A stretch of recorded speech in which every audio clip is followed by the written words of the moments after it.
ሰላም ጤና ይስጥልኝ ተከብራችሁ ተመልካቾቻችን ይህ በብስራት የዩቲዩብ ቻናል ወደ እናንተ የሚተላለፈው የሀገር ውስጥና የባህር ማዶ የመረጃ ሰዓታችን ነው። መረጃዎቹን ወደ እናንተ ያደረስኩ ሰምሃር አለባቸው ከመላው የስቱዲዮ ባለሙያዎች ጋር አብራችሁ የምቆይ ይሆናል። በቅድሚያም ወደ ሀገር ውስጥ መረጃዎች እንለፍ። በኢትዮጵያ ውስጥ ዓለም አቀፍ እውቅና ኖሯቸው የሚሰሩ የሂሳብ አያያዝ ባለሙያዎች 500 ብቻ ናቸው ተባለ።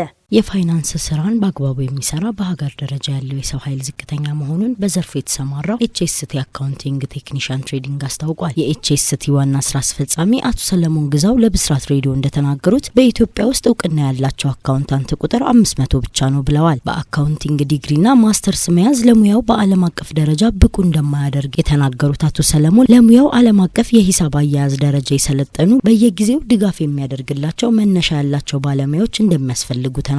በኢትዮጵያ ውስጥ በተለያዩ አካባቢዎች ከ100 ሺህ በላይ አካውንቲንግ የተማሩ ሰዎች በቁጥር ብቻ ቢሆኑም ከተመረቁ በኋላ ምን ላይ እንዳሉ እንኳን ማወቅ እንደማይቻል ገልጸዋል። በአካውንቲንግ የትምህርት ዘርፍ በየትኛውም ተቋም ስራ የማግኘት እድሉ ግን ከፍተኛ ነው ብለዋል። በዚህም በኤችኤስቲ አካውንቲንግ ቴክኒሻን ትሬዲንግ ስልጠናም 12ኛ ክፍልን ካጠናቀቀ ጀምሮ በተለያዩ የትምህርት ደረጃ ላይ ያሉ ሰዎች ስልጠናውን ወስደው ባለሙያ ለማድረግ እንደሚሰራ ጨምረው ለብስራት ሬዲዮ ተናግረዋል ስትል ምህረት ታደሰ ዘግባለች። በማያ ከተማ ተከድቻለሁ በማለት መንትያ ልጆቿን ገድላ የቀበረች እናት በእስራት ተቀጣች።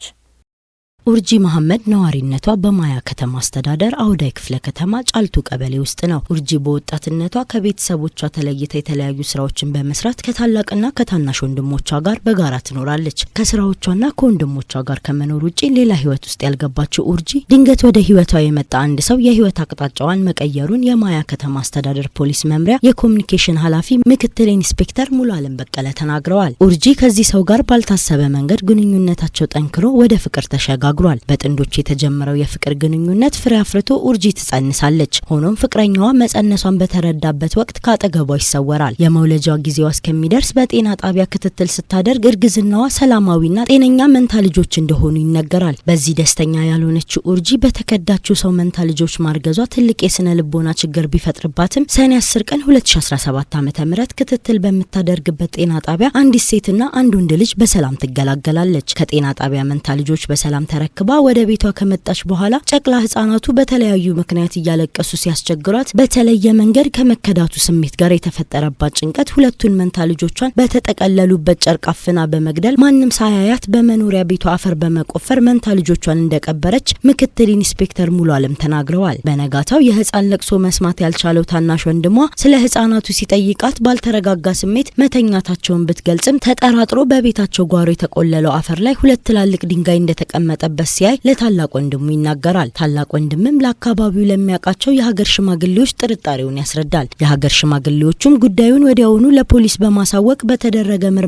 መንታ ልጆቹ የተቆለለው ክምር አፈር ውስጥ መቀበራቸው ተረጋግጧል። ፖሊስ የድርጊቱ ፈጻሚ ተከሳሽ ኡርጂ መሐመድን በቁጥጥር ስር በማዋል በክምር አፈር ውስጥ የተቀበሩ መንታ ልጆች አስከሬን በክብር አውጥቶ ለምርመራ ወደ ሆስፒታል ልኳል። ተከሳሿ ለፖሊስ ድርጊቱን የፈጸመችው መንታ ልጆቿን ያለ አባት ማሳደግ እጅግ ከባድ መሆኑን በመረዳቷ እንደሆነ አምና ቃሏን ትሰጣለች። ፖሊስ የምርመራ መዝገቡን በአስከሬንና በጤና ጣቢያ የወሊድ ክትትል የተመዘገበ ታሪክ እንዲሁም ተከሳሹ የሰጠችውን ቃል በማያያዝ የምርመራ መዝገቡን አጠናቆ ለአቃቤ ሕግ ልኳል። አቃቤ ሕግም በተከሳሿ ላይ በህፃናት ላይ የተፈጸመ ከባድ የመግደል ወንጀል ክስ ይመሰረታል። ክሱን ሲከታተል የቆየው የማያ ከተማ አስተዳደር ከፍተኛ ፍርድ ቤትም ሰሞኑን በዋለው ችሎት ተከሳሽ ኡርጂን ጥፋተኛ በማለት በ23 ዓመት እስራት እንድትቀጣ መወሰኑን ምክትል ኢንስፔክተር ሙሉ አለም በቀለ ጨምረው ለብስራት ሬዲዮ ተናግረዋል ስትል ሰብል አበበ ዘግባለች።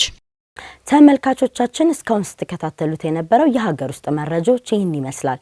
አሁን ደግሞ ከውጭ ወዳገኘነው መረጃዎች እንለፍ። ዮርዳኖስ አዲሱን የእስራኤልን የዌስት ባንክ የወረራ እርምጃ ህገ ወጥ ነው ስትል አወገዘች። የዮርዳኖስ የውጭ ጉዳይ ሚኒስትር አዲሶቹን ደንቦች የዓለም አቀፍ ህግን በግልጽ መጣስና የፍልስጤማውያን ነጻ ሀገር የማግኘት መብት ላይ ጥቃት ነው ሲል ጠርቶታል። በመግለጫው ሚኒስትሩ ለእርምጃዎቹ ምላሽ ሰጥቷል። የእስራኤላውያን መገናኛ ብዙሃን እንደዘገቡት የአይሁድ ዜጎች በግዛት ውስጥ መሬት እንዳይገዙ የሚከለክሉትን 10 ዓመታት ያስቆጠሩ ህጎችን መሰረዝን ያካትታል። ሚኒስትሩ ዮርዳኖስ ህገወጥ የእስራኤል ውሳኔዎችና እርምጃዎችን በጽኑ ያወግዛል። ህገወጥ የእስራኤልን ሉዓላዊነት ለመጫን የሰፈራ እንቅስቃሴ ለማጠናከርና በተያዘው በተከሰተው የዌስት ባንክ አካባቢ አዲስ ወረራ ነው ብሏል። እርምጃዎቹ የዓለም አቀፍ ሕግን በግልጽ መጣስ፣ የሁለቱን መንግስታት መፍትሄ ማፍረስና የፍልስጤም ህዝብን በሰኔ 4 1967 የተደረሰውንና ኢየሩሳሌም ዋና ከተማ የሆነችውን ሉዓላዊ ግዛት የመመስረት የማይገሰስ መብት ላይ ያነጣጠረ ጥቃት ነው ሲል መግለጫው አክሎ ገልጿል። ዮርዳኖስ በዌስት ባንክ የአንድ ወገን ህገወጥ እርምጃዎችን ፍጹም ውድቅ በማድረግ እንደምታወግዝ ደግሟል። የእስራኤል የቀኝ ክንፍ መንግስት ፖሊሲዎች በክልል ውስጥ የኃይልና አለመረጋጋት ውህደቶችን እንደሚያቀጣጥሉ አስጠንቅቀዋል። የእስራኤል የጸጥታ ካቢኔ በዌስት ባንክ ላይ ተከታታይ እርምጃዎችን አጽድቋል። ይህም የፍልስጤምን መሬት ለእስራኤል ሰፋሪዎች መሸጥና የእስራኤል ባለስልጣናትን ስልጣን በፍልስጤም ቁጥጥር ስር ባሉ አካባቢዎች ማስፋፋት ያካተተ ነው። ሩሲያ የኤፕስታይን ጉዳይ በምዕራባውያን ልሂቃን ዘንድ ከፍተኛ ሙስና እንደሚፈጸም ያጋለጠ ነው ስትል አስታወቀች።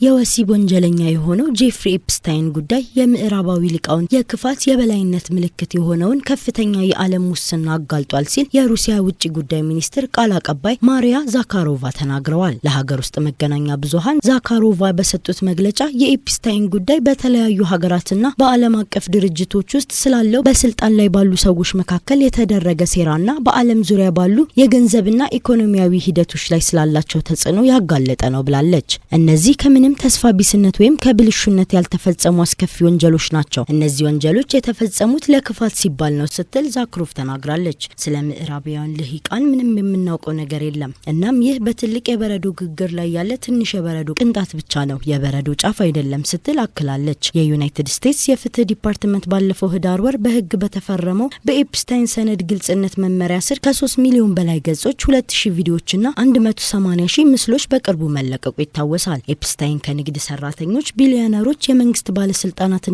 የሚዲያ ሰዎች ጋር የነበረው ግንኙነት በዩናይትድ ስቴትስና በሌሎች ሀገራት ያለው ግንኙነትን ያሳያል። እንደ ኤሮፓውያኑ አቆጣጠር በ2019 ለአካለ መጠን ያልደረሱ ልጃገረዶችን በፌዴራል የጾታ ዝውውር ወንጀል ክስ በመጠባበቅ ላይ ያለ በኒውዮርክ ሲቲ እስር ቤት ውስጥ ኤፕስታይን ራሱን በማጥፋት ህይወቱ አልፎ ተገኝቷል። ተመልካቾቻችን እስካሁን ስትከታተሉት የነበረው የብስራት የዩቲዩብ መረጃ ሰዓታችን ይህን ይመስላል። መረጃዎቹን ወደ እናንተ እያደረስኩ ሰምሃር አለባቸው ከመላው የስቱዲዮ ባለሙያዎች ጋር አብሬያችሁ ቆይታ አድርጌያለሁ። መልካም ቆይታ።